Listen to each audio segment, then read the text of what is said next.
بسم اللہ الرحمن الرحیم۔ اسے باپ نے کہیں ڈانٹا تھا۔ باپ کی ڈانٹ اسے اتنی ناگوار گزری کہ اس نے زہریلی گولیاں نگل لی تھی اور اب وہ ہسپتال میں پڑا زندگی اور موت کی جنگ لڑ رہا تھا۔ اف، اس کی تڑپ کا منظر! وہ ہر گزرتے منٹ کے ساتھ پانی، ہائے پانی کی صدا لگاتا، بیڈ سے اچھل اچھل کہیں جاتا۔ بالآخر اس کی انا، اس کی ضد، اس کا غصہ جیت گیا اور وہ اسی باپ کی گود میں دم توڑ گیا جس نے اسے پالا پوسا تھا، انگلی پکڑ پکڑ چلنا سکھایا تھا، دن رات محنت مزدوری کر کے اس کی ضروریات زندگی میں کوئی کمی نہ آنے دی تھی۔ بس ایک بار جو اس کے بھلے کو ڈانٹ بیٹھا تو بدلے میں اس کی محنتوں مشقتوں کا صلہ بیٹے نے خودکشی کی شکل میں ادا کیا۔ قبرستان ساتھ ہی ہے ہمارے، جب جب اس کی ماں قبر پہ آتی ہے اس کی آہو بکا سے جگر چھلنی ہو جاتا ہے۔ ساتھ میں ہم سب گھر والے بھی رونے لگ جاتے ہیں۔ کاش کہ جانے والے اپنوں کو یوں تڑپتا دیکھ پاتے تو کبھی بھی ایسے فیصلے نہ کرتے۔ میں نے اپنی 40 سالہ زندگی میں ایسے 3 حادثے دیکھے ہیں جن میں ایک صاحب لڑکی کے عشق میں زہر کھا کے زندگی سے ہاتھ دھو بیٹھے اور موصوف تھے بھی ماں باپ کی اکلوتی اولاد۔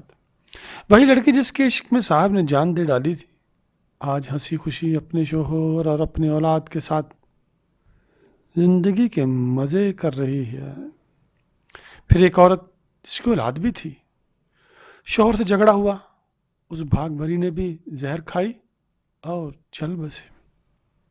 کچھ عرصہ بعد اس کے شوہر نے دوسری شادی کر لی۔ تیسرا اس طالب علم کا قصہ جو میں اوپر بیان کر آیا ہوں، ان تینوں کی خودکشی سے کسی اور کا کیا گیا؟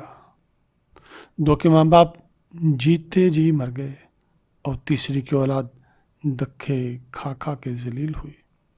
یعنی وہ اپنی زندگی تباہ ہوئی کہ ہوئی، اس کے ساتھ اپنے پیاروں کی بھی زندگی تباہ کر گئے۔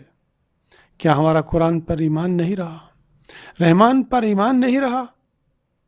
محمد صلی اللہ علیہ وسلم کی زبان مبارک پر ایمان نہیں رہا؟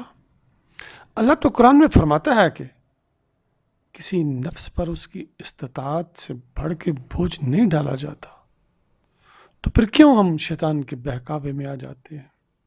یقین مانیے، زندگی جیسا پیارا تحفہ اور کوئی نہیں ہے۔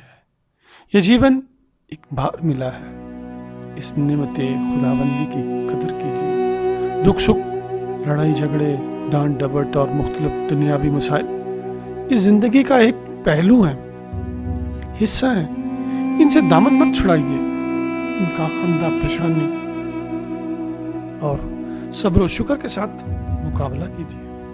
ہر اندھیرے کے بعد اجالا ہوتا ہے۔ اللہ پر توکل کا دامن مضبوط رکھیں، آزمائشوں اور مشکلات سے گھبرا کر خودکشی جیسا قدم کبھی نہ اٹھائیں، کبھی نہ سوچیں۔ دعا ہے کہ اللہ تعالیٰ آپ کے علم نافع، عمل صالح اور رزق کریمہ میں اضافہ کر دیں، حضور کی محبت و اتباع، دیدار اور شفاعت نصیب کریں۔